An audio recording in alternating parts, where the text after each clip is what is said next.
I had a father and a stepfather. I didn't know much about my father, and he didn't want to know much about me until 2 days before he died.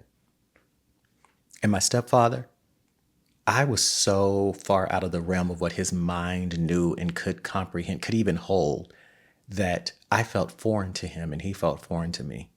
So we didn't have a great relationship. Growing up, I was a creative, still am, but my life, it called me to be a creative, a storyteller, someone who was very present and emotionally attuned to what was happening in a space. And he was of the generation, feelings, no, go work hard, get a good job, take care of your family, take care of yourself, all of those things. And so for me, it felt like I was disinherited by the men in my life, and thus sometimes the women. Because women will tell you what it means to be a good man, and men will adopt the same language of, you just work hard, you provide for your family, you make women feel safe, you protect women. And what does that have to do with you as a person? That's what you can do for others. So if you are measuring who you are and who God has called you to be by what you can do for others, that's a very narrow view of life, of liberty as Jesus talks about. But see, my perspective's just a little off, but I see things that others don't. And I see the disinheritance of young and old men in society. We have not had access to manhood. We have not had access to representation of what it is for a man to be. We have not had access to a guidebook. We have not had access to ourselves.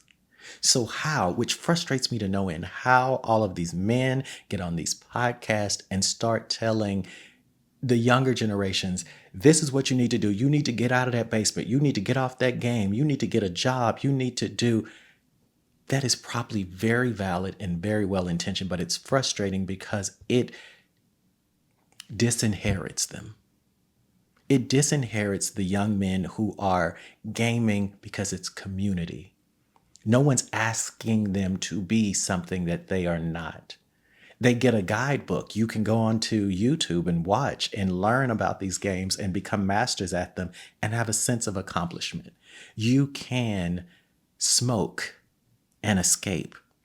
Escape all the pressures that the older generation of men are just hiding from, acting like they don't exist. Like, yet you can escape that through smoking. And so when we look at the generations of young men who are, as they say, sitting in their parents' basements and not working, and all they want to do is play the game and smoke all day, why?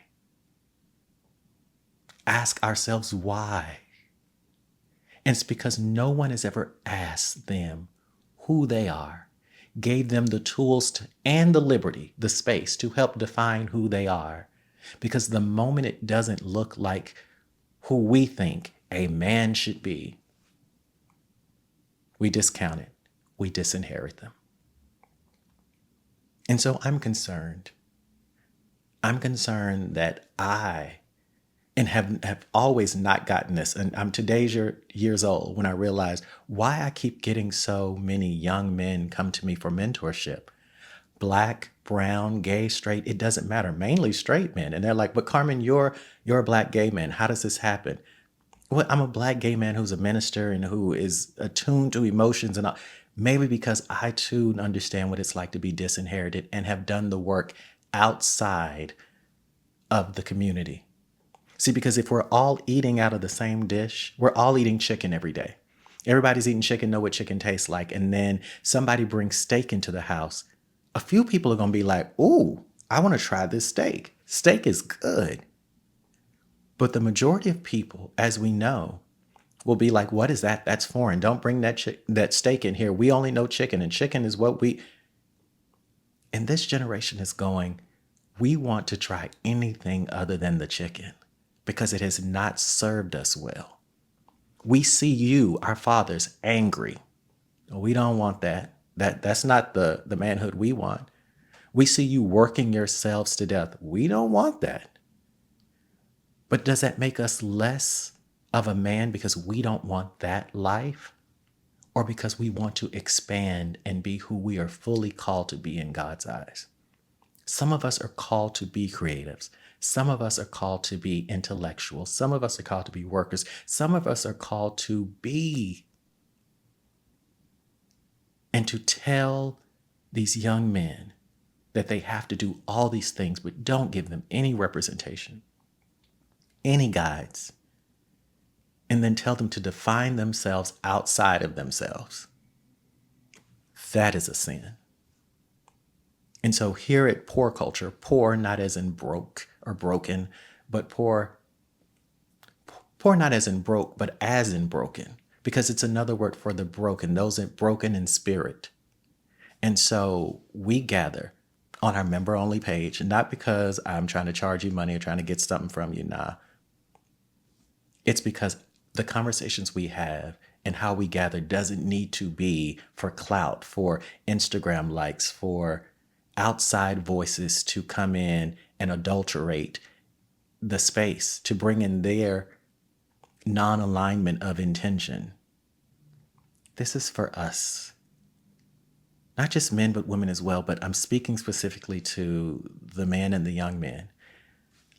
Let's stop sitting around online, just groups of men talking about what it is to be a man, when the God honest truth is that we've never had access to manhood. We've never seen it. But we're going to tell somebody else. That's called the blind leading the blind. And that's not against the blind community. That is the saying I'm talking about. So let's try something different. If you are or feel disinherited, then join me over at Poor Culture. Or just listen to my stuff here. Whatever works for you. But I'm thinking about you. And these are thoughts for the thinking.